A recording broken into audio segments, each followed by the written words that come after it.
All right, all right, all right. Welcome, welcome, welcome. I am James Oliver Jr., co-founder and CEO of Kabila. Kabila connects Overlook founders to capital and each other. Kabila is currently raising a $5 million investment fund to invest in the founders in our community and in our ecosystems. We also have a co-founder matching app if you're looking for a co-founder, and we nurture founders in our community for better business outcomes. And we have a special guest here today who I'll introduce in a second. In the meantime, if you could just, if you're listening, we're streaming on Facebook, LinkedIn, YouTube, Twitter, all the places. Let us know in the comments where you're coming in from. That'll be great so we can say hello. And yeah. Oh, also, finally, if you could share this with your followers on social media so we can have some other founders join this really important conversation today. And today we have a special guest, Stephen Plappert. Stephen is co-founder and CEO of Forecastr. I actually met Stephen when I was going through Techstars Austin in the fall of 2022. Forecastr is an out-of-the-box finance function for your business that helps you make better decisions and succeed in fundraising. And today, Stephen is going to help you give you some tips about how you can use financial modeling to raise capital. What's up, man? Yo, hey James, how's it going, man? Okay, y'all. So look, Stephen popped in the green room. I'm like, "Are you wearing a tuxedo?" He said, "Yeah." What's the tuxedo about, bro? Like, what is that? Well, it's a three-piece suit. It's not a tuxedo, and it's three-piece Thursday. All right, it's Thursday. It's also a leap day today. It's a special day. It's February 29th. Only comes around once every 4 years. But I wear a three-piece suit every Thursday. I call it Three-Piece Thursday as an ode to professionalism. So, yeah, you're catching me on my good day here, James. I mean, you say three-piece Thursday. I'm like, I get some fries and a biscuit with the three-piece. Like, no, nope, just the three-piece. You just get me and the three-piece. You know, is that not enough? Is that not enough? This is the first, man, and I love it, man. All right, y'all. So again, just drop in the comments. Let us know where you're coming in from, and we'll do our best to get your questions answered. And we're gonna get right into this. So I explained what Forecastr is, Stephen. If you want to, in your own words, like how would you describe Forecastr? Yeah, I would say that Forecastr it's a spectrum. What Forecastr is, at the minimum, it is an online financial model for your startup, and at the maximum, it is like a fully outsourced finance team for your startup. And there's kind of everything in between, right? But it's software and it's expert humans, and like our whole reason for existence is to like help founders hit their revenue goals, maintain a healthy run rate, and raise capital more effectively, through the power of a great financial model. Which is something that people used to do in Excel, and is kind of painful in Excel, and now can do with Forecastr. Yeah, it is painful. it's hard. It takes a lot of time. All right, well, cool. Well, let's get right into this. I feel like so we're talking about 3 tips to help you use your financial model to raise capital. I'm really keen to get your thoughts because we had to go back to the drawing board once we finished Techstars. The whole entire ecosystem shifted, and the story that we were telling simply wasn't storying.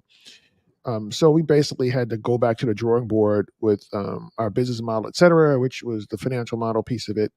But so let's start. What's your first tip to use a financial model to raise capital? Yeah, that's my first tip, is that like you want to tell your story with numbers, because, well, I'll just say this, right? Like fundraising is a storytelling exercise, right? I think you mentioned it right there. The story isn't storying; it's a storytelling exercise. That's the game we're trying to play. Is like telling a story that's convincing, that's ultimately going to lead to an investor, getting bought in and writing a check. And a lot of people, when they think of their financial model, they think of like, oh, the value of it is like the numbers and the output that the investor is going to do a bunch of number crunching on, and that's not really the values. And so the first tip is like, think of your model as a story that you're telling. Think of it as what I call a numerical narrative. your model really is no different than your pitch deck. It's the exact same thing as your pitch deck. It's just telling your story from like a different angle. It's telling it from a numerical angle, but be in that kind of storytelling mode when you're thinking about your financial model, because your model does tell a story. It tells the story of like how you acquire customers and how you monetize those customers and how you scale your team and when you hit certain revenue milestones and how you become this like big monster company. And so really when it comes to using a model in a fundraising environment, it's all about storytelling. And I think thinking about it that way is novel for a lot of founders to kind of reframe their mind on like how to approach a model when you're gearing up for a raise. You really want to be thinking of your model as like, okay, this model should be telling a story. What story is this model telling? And is this model backing up my story? Is it like reinforcing the story that I'm telling in the pitch deck? Because it all needs to be consistent and cohesive. So maybe if I had to put a tip on it, I think the tip would be like, think of your financial model as a story, right? And like, what is that unlock? Yeah. So I couldn't have planned this any better, because I want to play a clip, which was a hot take from Anastasia Simon, who was the investment principal for Techstars Atlanta. She did inside of our Kabila community. We had a workshop. She did pitch practice for some of the founders in our community, which is great because they write millions of dollars of checks here at Techstars Atlanta. Getting somebody who actually writes checks to give you feedback when the stakes are low was super helpful. But she said this, so I'm going to play this, and I just want to get your take on it. Okay, stand by. So that's actually not your business model, just so y'all know. James, you're a finance guy. Your business model is what? An Excel spreadsheet. It's actually the money. It's the money. That's why I don't tell people, I don't say business model anymore. I say, tell me how you make money. Where does the money come from? Yeah. Because people think business model just means, well, we're doing B2B and we're doing B2C. Oh, great. That tells me nothing. How much does this cost? Your business model is all that stuff that talks about like your churn. It talks about like your cohort analysis. All of that is your business. It's the spreadsheet. Is the actual business model. So tell me how you make money.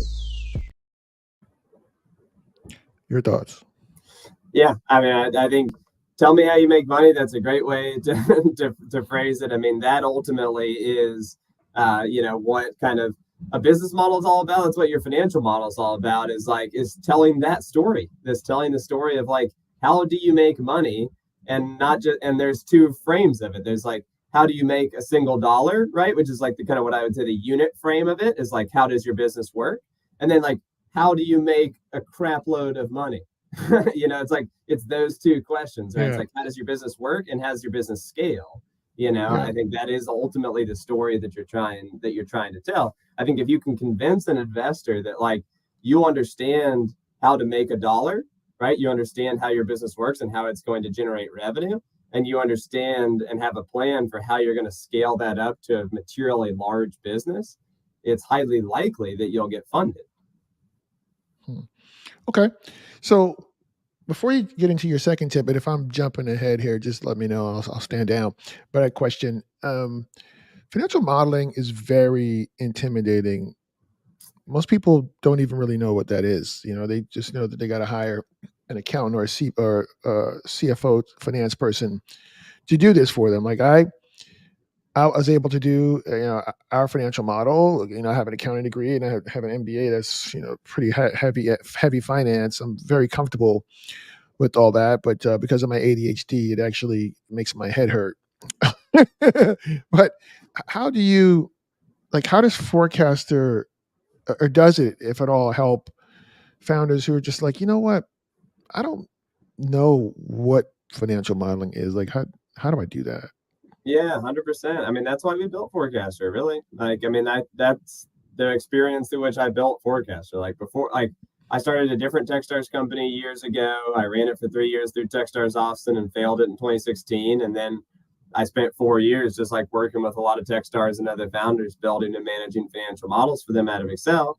And it's because of just what you just said, financial modeling's a technical exercise, and not everybody has the expertise they need to have success in that, and they're not really getting a lot of benefits, in Excel, where you have to be an expert almost to build a great model in Excel.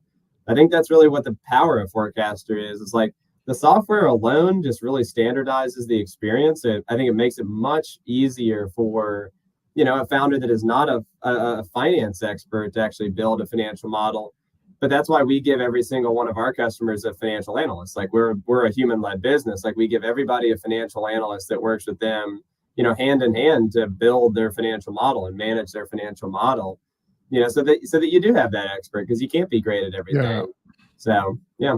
That's so cool, because I said, a story wasn't storying.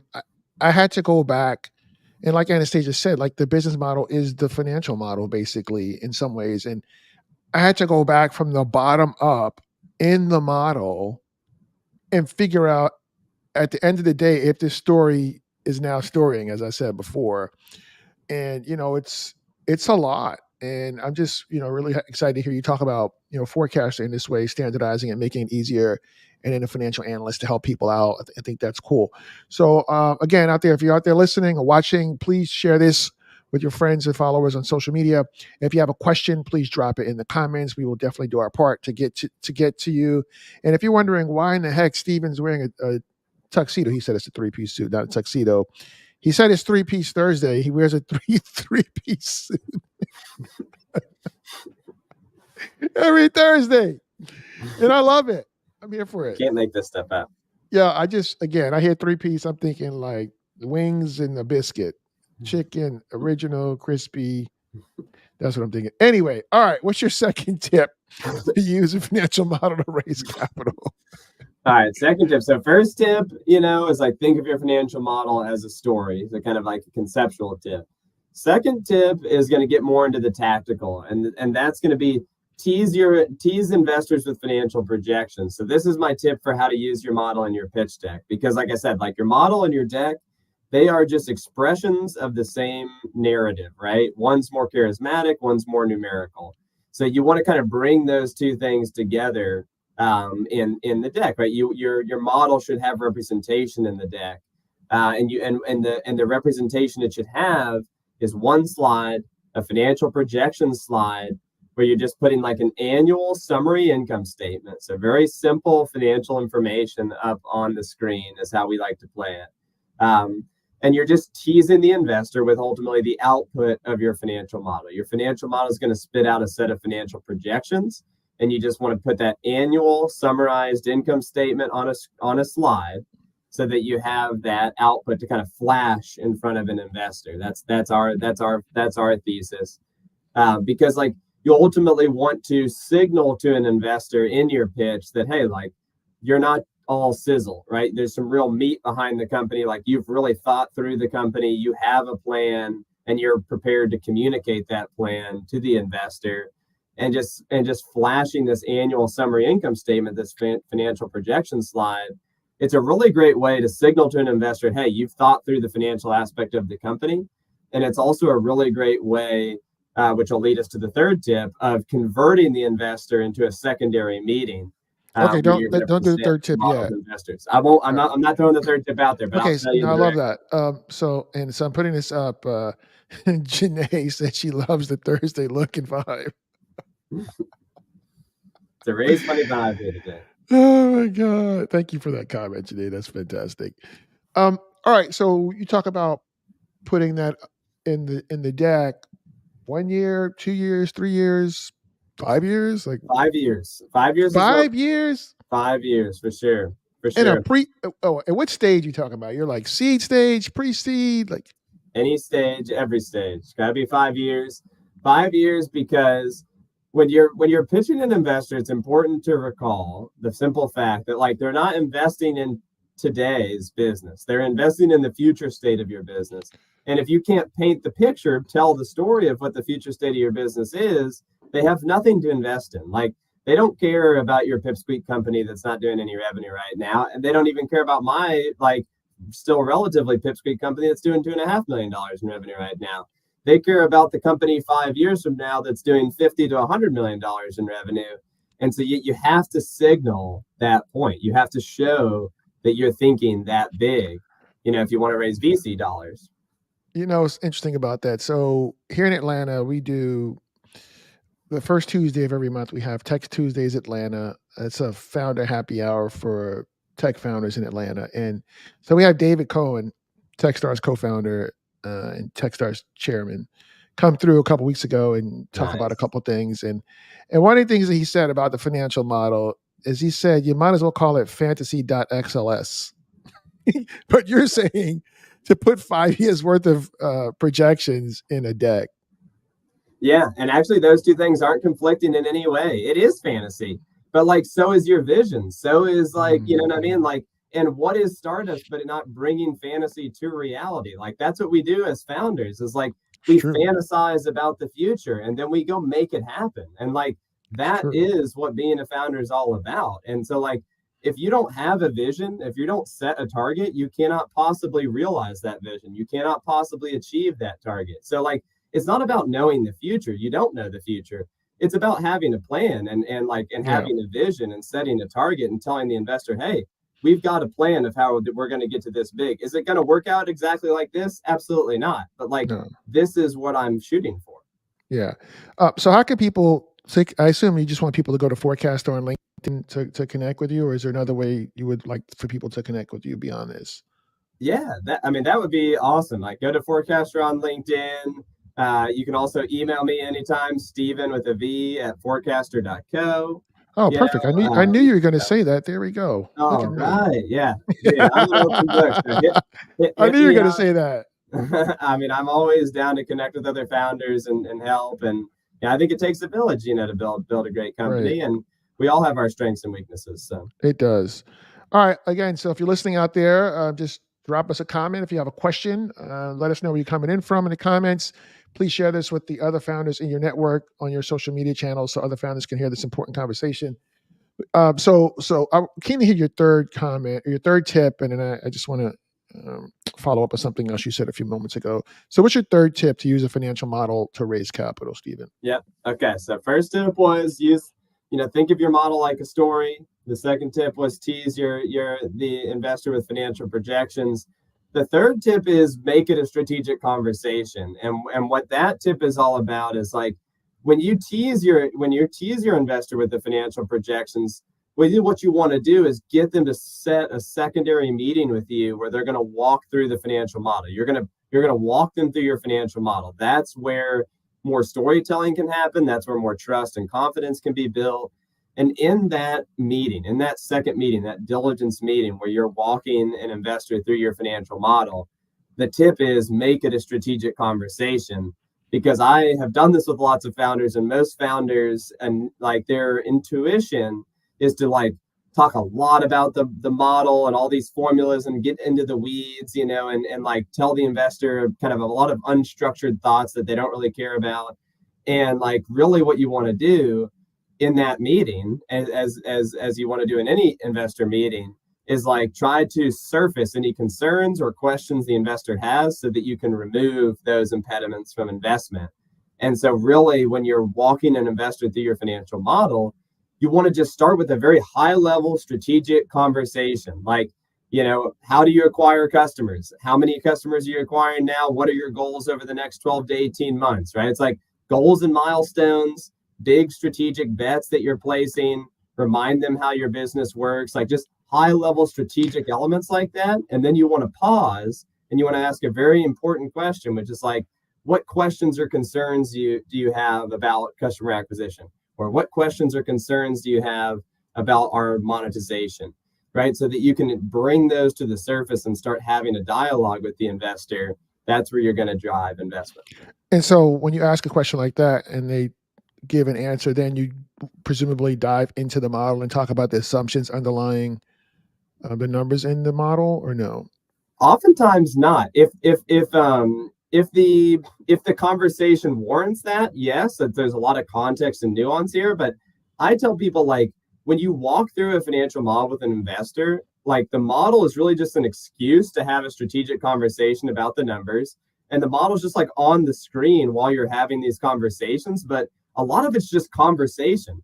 Just like the deck might be like on the screen while you're having a conversation, but it's like, it's not really the focal point, it's a backdrop, right? And so that's how I would think about it. It's like, I'm going through a high level strategic overview of customer acquisition. I then ask that question, the investor may ask a question like, well, how does your partnership's function work?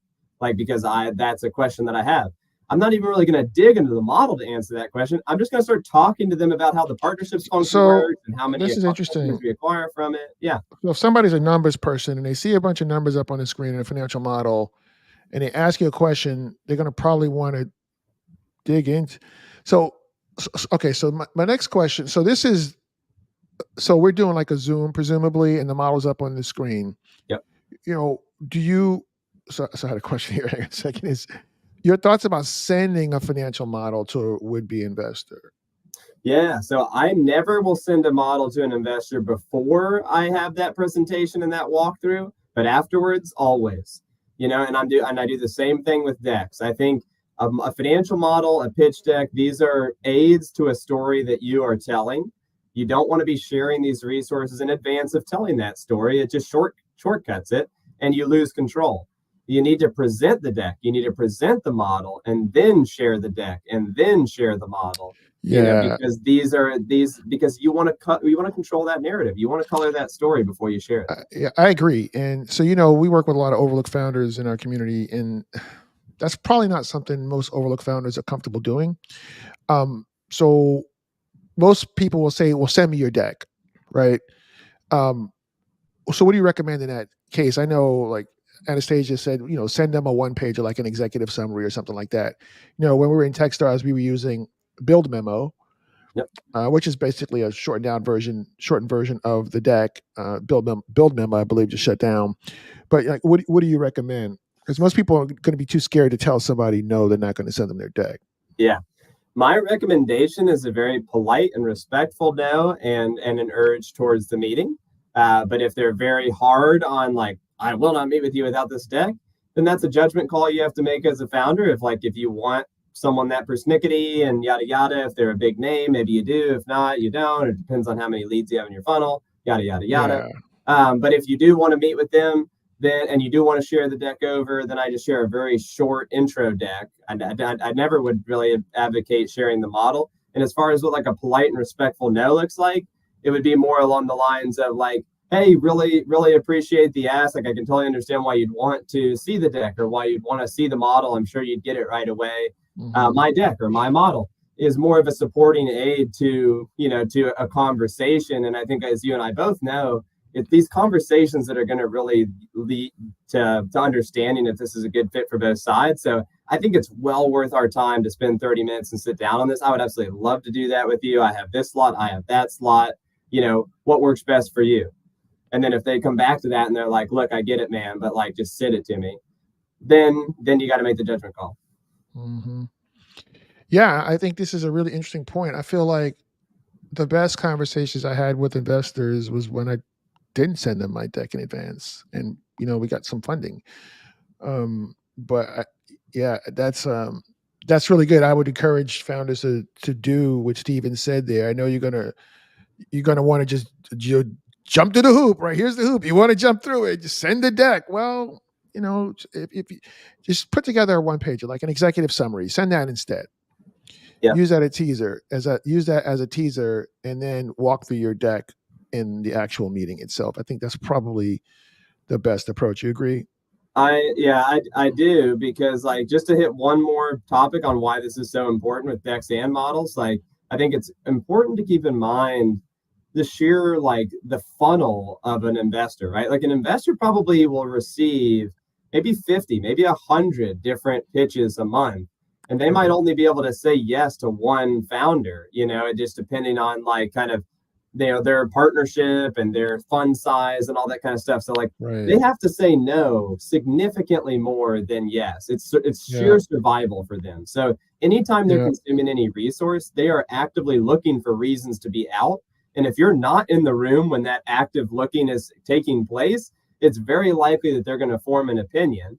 And once a human forms an opinion, the human tends to stick into that opinion and not want to change it, whether that's investment or politics or otherwise. So you want to be in the room when those opinions are being formed so that you can shape them to your favor.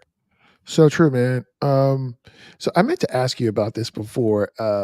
So we have our Kabila community. We got about 400 really great founders in our community now. Like, is it possible for us to offer them some kind of ongoing discount code for members in our Kabila community? You don't have to say what it is now, but is the answer yes? And we can form all that up later, and I'll post it in my community. Yes, man, I would love to do that, honestly. And I could just tell you right now, like, we'd be happy to do something like 20%. I mean, we do 25% off for Techstars, and that's about as much as we do for them. But I would love to offer 20% off to anybody in the Kabila community. All right, so cool. So if you want to get the discount using Forecastr, you got to join our community. Go to joinkabila.com, right? And I'll post it in our community what the discount code is. So that's great.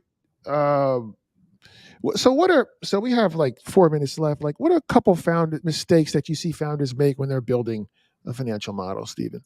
Yeah, great question. So one of the biggest mistakes that we see people make when they're building their financial model is not representing the customer acquisition behavior in the model. A lot of like just hard coding customers, or just assuming that customers magically grows by 5% month over month or something like that. Like, that's the biggest mistake we see.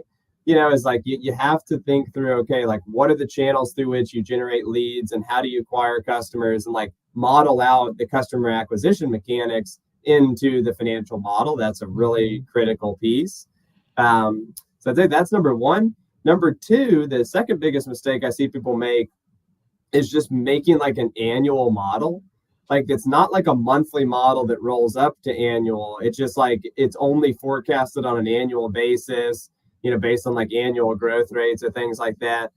And the reason why that's such a big mistake is that like that model is basically worthless operationally. Like, when it comes to the month-to-month process of like setting and hitting revenue goals, managing the runway and cash flow of your company, an annual only model is useless.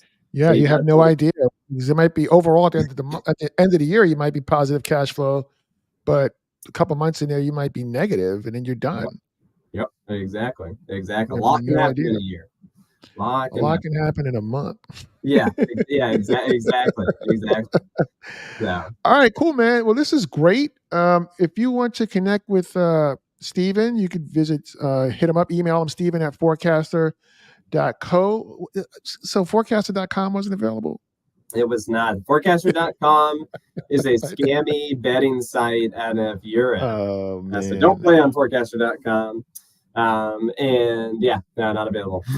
So yeah, well, from my lips to God's ears, one of these days you can have enough money to just go buy that and tell them to run along. That would be awesome. That would be awesome. Well, look, Stephen, this is super helpful. I feel like we have these massive turnouts for these things when we're talking to investors, right? Getting the money.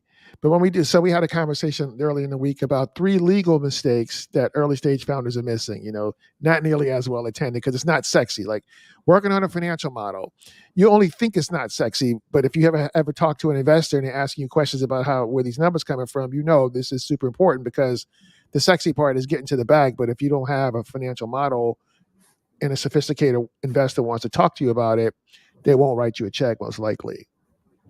And it's not that the numbers in the model need to be all perfect and buttoned up. I feel like you tell me this is a way for them to see how you think strategically and analytically. Yes, that's exactly right. It's so much more about the thought process than it is about the output. And so it's like you're giving a window into your brain into how do you think about the company. And just showcasing the fact that you do think about the company. Right. You think strategically. They eat it up. Yeah. Like, I know Laurel, I think her name is Laurel Hess. She went through Austin. You know Laurel Hamper? Yep. So I heard her. I'm trying to get her to come do one of these conversations. How she hated financial modeling. She wasn't a numbers person, but she lives in her model now. And she used her model to raise all this money because she lives in her model. So. Yes, that is the ticket. That is the way it should be done. And my very biased opinion as the guy who runs a financial modeling company. But I really think it helps. I really do. And I've seen it a million times. 100%. All right, y'all. Do you got to run right now? Or do you got 2 seconds? I have 2 seconds. I don't have anything right after this. All right, perfect. So thank you so much, Stephen, for coming through. This is super helpful. If you have questions, reach out to Stephen at Forecastr.co.